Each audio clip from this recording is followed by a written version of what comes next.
Hello and welcome to Together Both. I'm so happy to have you along. Think outside the box. See, we hear that constantly. Well, today we're going to jump entirely out of that box. See, we humans, we tend to compartmentalize our experiences. Let's take God, for example. Where exactly is God?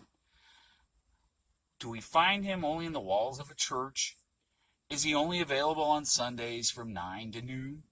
See, we often try to contain God inside that church, as if he's not part of the life outside those walls.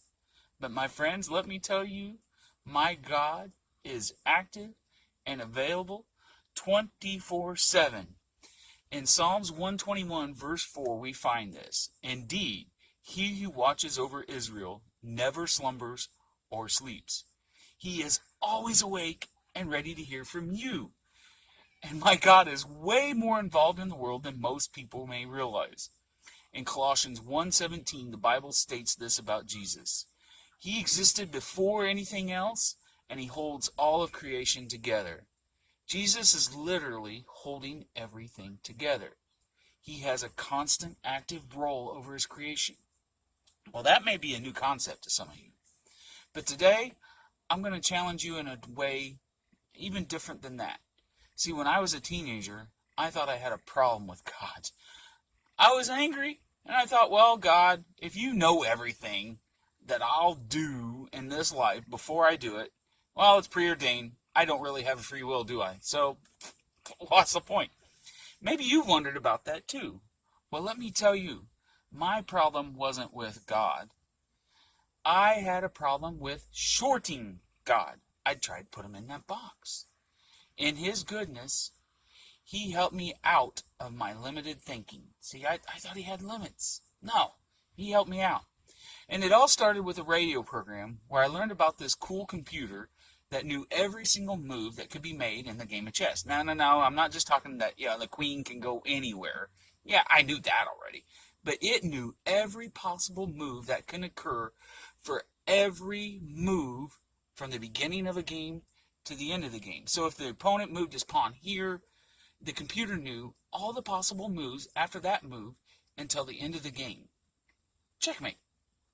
So that got me to thinking, what if God knows all the moves?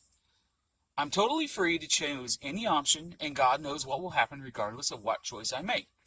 So for everything I would do in life, he would know. From the smallest action to the biggest decisions, he knows all those possibilities.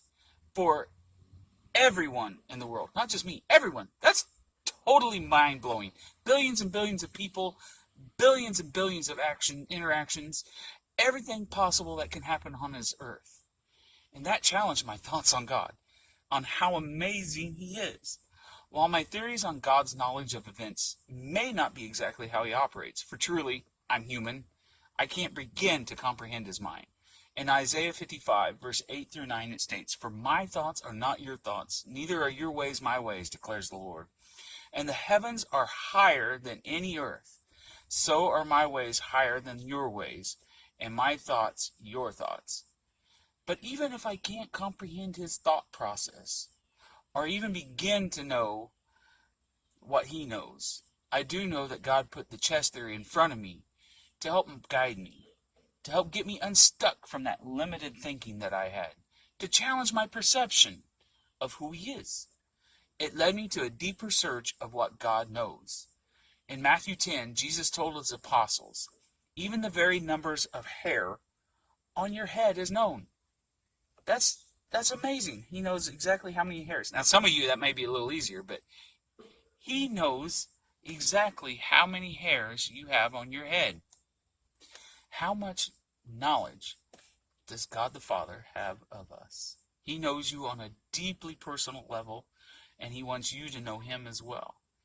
He knows all your flaws, all your imperfections, what you've done wrong, what you've done right, and he loves you so much that he put on flesh and became just like you to prove his love. He's felt what you felt, known the agony of being human.